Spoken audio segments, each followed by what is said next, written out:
পাকা চোর বললে ভুল হবে না। এটি কৃষি ব্যাংকের ভল্ট রুমের সিসি ক্যামেরার ছবি।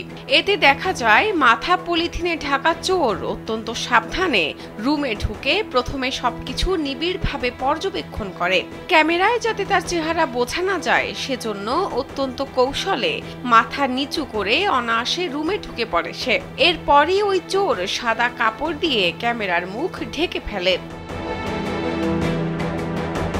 ব্যাংকের আরো একটি সিসি ক্যামেরায় চোরকে ঢুকতে দেখা গেছে, তবে সেখানেও তার চেহারা স্পষ্ট না।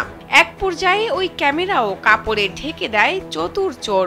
এভাবে ব্যাংকের সবকটি সিসি ক্যামেরার মুখ ঢেকে ফেলে সে। দুর্ধর্ষ এমন চুরির ঘটনা ঘটেছে খুলনার রূপসাঘাটে।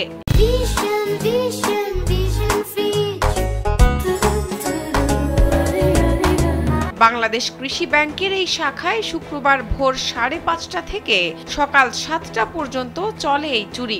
সারাদিন শেষে রাত 10:30টার দিকে ব্যাংকের মূল গেটের তালা কাটা দেখে পুলিশকে খবর দেন স্থানীয়রা।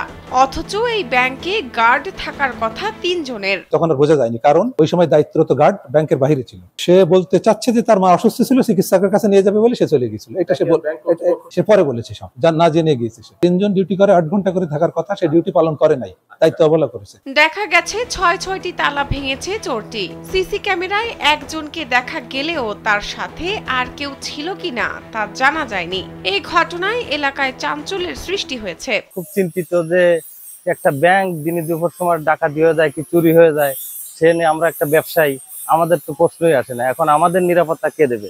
প্রথম যেহেতু আমরাও নিরাপত্তাহীনতা ভুগতেছি।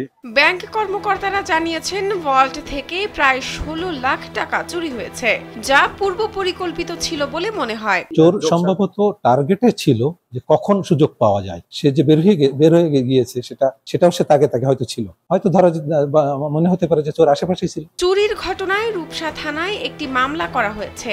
জিজ্ঞাসাবাদের জন্য পুলিশ হেফাজতে নেওয়া হয়েছে ব্যাংকের নিরাপত্তা কর্মী আবুল কাশেম, তরিকুল ও আফজালকে। আমরা জিজ্ঞাসাবাদের জন্য সিকিউরিটি গার্ড আছে তাদেরকে আমরা নিয়ে আসছি এবং তাদের জিজ্ঞাসাবাদ দেওয়া হয়েছে। ব্যাংক ও আশপাশের সিসিটিভি ফুটেজ বিশ্লেষণ করে মূল দুষ্কৃতিকারীদের ধরার চেষ্টা চলছে বলে জানান অতিরিক্ত পুলিশ সুপার SM আল বেরুনি। ইনশাআল্লাহ আমরা ট্রাই করতেছি, ট্রিটমেন্ট হবে ইনশাআল্লাহ। আমরা ট্রাই করতেছি, এগুলো সব কিছু নিয়েই প্রত্যেকটা টুলস আমরা কাজ করছি। ঠিক আছে। শাহনাজ পারভিন, কালবেলা।